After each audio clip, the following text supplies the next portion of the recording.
आचार्य चाणक्य ये नाम आपने सुना ही होगा दोस्तों, लेकिन इनके बारे में हर एक को पता नहीं होता है क्योंकि हमारे स्कूलों में इनको ज़्यादा पढ़ाया नहीं जाता है, बहुत ही कम पढ़ाया जाता है।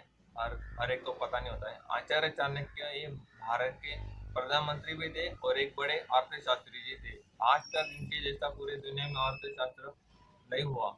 इसका भी कारण दोस्तों, आजकल के जो भी अर्थशास्त्री है, बड़े से बड़े अर्थशास्त्री अक्सर सरकारों को सलाह दिया करता है कि जनता के ऊपर ज्यादा से ज्यादा टैक्स बढ़ाना चाहिए, टैक्स बढ़ेगा तो आपका रेवेन्यू बढ़ेगा, ऐसा कहते हैं। लेकिन आचार्य चाणक्य जी ऐसा बिल्कुल भी नहीं करते थे। वो उल्टा बोलते थे कि जनता के ऊपर जितना कम टैक्स लगाओगे आप, उतना ही देश का रेवेन्यू बढ़ेगा। ऐसा उनका था। उनके जमाने में दोस्तों 5% से ज्यादा टैक्स नहीं था जनता के ऊपर। तो तब राजा थे चंद्रगुप्त। चंद्रगुप्त के प्रधानमंत्री थे आचार्य चाणक्य जी। तो एक बार इन दोनों में झगड़ा हो गया बहस की वजह से। राजा कहते थे कि मुझे टैक्स बढ़ाना है, रेवेन्यू बढ़ाना है, मुझे जनता के काम करने हैं, मुझे समाज के लिए कुछ अलग करना है। तो चाणक्य इनके खूब विरोधी थे। उन्होंने मना किया कि नहीं, बोले जनता के ऊपर मैक्सिमम टैक्स चाहिए 5%। 5% से ऊपर टैक्स नहीं होना चाहिए। और इस समय हमारे राज्य में 5% कर हम ले रहे हैं। इससे हम अगर ज्यादा लेंगे तो बहुत बड़ी गलती हो जाएगी। लोगों के जेब में पैसा होना चाहिए, ये उनका कहना था। तो आचार्य जो राजा थे वो, वो इस बात से खपा हो गए और वो मना कर रहे थे। तो आचार्य चाणक्य जी ने उनको एक रास्ता दिखा कि आपके राज्य में जो अभी उत्पादन आप कर रहे हो, उत्पादन का डबल उत्पादन आप बढ़ाने का करो तो टैक्स अपने आप डबल हो जाएगा।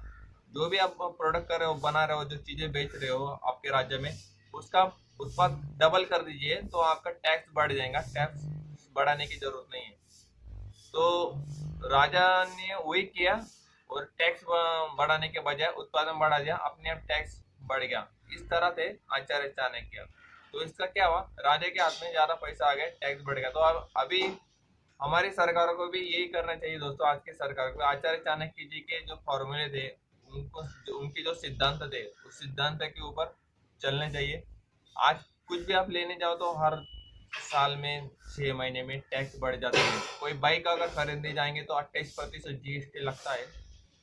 कुछ दिनों पहले राघव चड्ढा जी संसद में कह रहे थे कि कोई अगर चीज लेता है तो उसके ऊपर टैक्स इतना 28%, बाइक अगर आप लेने जाओगे 28% आपको जीएसटी देना पड़ता है। अगर कोई अमीर आदमी कोई हेलीकॉप्टर लेने जाता है तो उसके ऊपर मात्र 5% जीएसटी लगता है। ये उन्होंने कहा दोस्तों, मैं नहीं कहा, उन्होंने कहा, संसद में कहा। तो इस तरह से अमीर अमीर हो रहा है, गरीब गरीब हो रहा है। टैक्स अमीरों के ऊपर ज्यादा लगना चाहिए, लेकिन जनता के ऊपर ज्यादा लग रहा है और जनता इस चुका चुका चुका कर परेशान हो रही है। तो अगर हम टैक्स कलेक्शन थोड़ा कम कर देते हैं सरकारें, तो उससे होगा क्या, जनता की जेब में पैसा बचेगा। जनता ज्यादा से ज्यादा चीजें खरीदने की कोशिश करेंगे। अभी क्या हो रहा है, कम खरीद रही है। क्यों कम खरीद रही है? क्योंकि उनके पास पैसा बच ही नहीं रहा है। तो इस तरह से आचार्य चाणक्य जी के सिद्धांत थे। आई होप आपको मेरा वीडियो अच्छा लगा होगा। अगर आपको अच्छा लगा तो प्लीज चैनल को शेयर कीजिए, लाइक कीजिए और सब्सक्राइब करने की जरूर कोशिश कीजिए। जय हिंद दोस्तों।